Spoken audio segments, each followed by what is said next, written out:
அன்பான தேவச்சனங்களே, இந்த நாளுக்குரிய வார்த்தையானது அவர் கிருபை என்றும் உள்ளது. எனக்கு அன்பான தேவச்சனங்களே, ஆண்டவர் உன்னை பார்த்து சொல்றாரு, என் கிருபை எப்போதும் கூட தான் இருக்குது, என் கிருபை உன்னை விட்டு விலகவே இல்லை.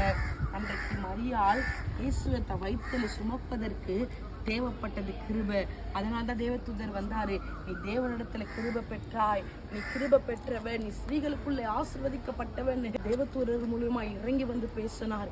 இன்றைக்கு ஆண்டவர் உன்னை பார்த்து சொல்றாரு, அநேக இழிவான வார்த்தைகள் நடக்குது, பிரச்சனைகள் நடக்குது, தள்ளுறாங்க, போராட்டம். ஆண்டவர் சொல்றாரு, என் கிருபை உன் மேல எந்தெந்தைக்கும் இருக்குது. மனுஷன் பேசுறதுனால என் கிருபை உன்னை விட்டு விலகலமா, என் கிருபை உன் அவமானத்துல உன் நிந்தனையில உன்னை பலப்படுத்தி உன்னை தூக்கி நிறுத்துறதா கிருபை. உன்னால இதெல்லாம் செய்ய முடியாது, உன்னால மேல வரவே முடியாதுன்னு சொல்ற ஜனங்க மத்தியில நீ மேல உன்னை உயர்த்தி கொண்டு போவதுதான் ஆண்டவருடைய கிருபை. அவர் உன்னை மேல மேல உயர்த்துவார். அவர் கிருபை உன் கூட தான் இருக்குது. அதனால நீங்க கலங்கவே கலங்காதீங்க, பயப்படாதீங்க, அவமானத்தை கண்டு நிந்தனை கண்டு சோர்ந்து போயிடாதீங்க. அவர் கிருபை உங்களை தூக்கி நிறுத்த போது கர்த்தர் தாமே உங்களை ஆஸ்வதிப்பாராக. ஆமென்.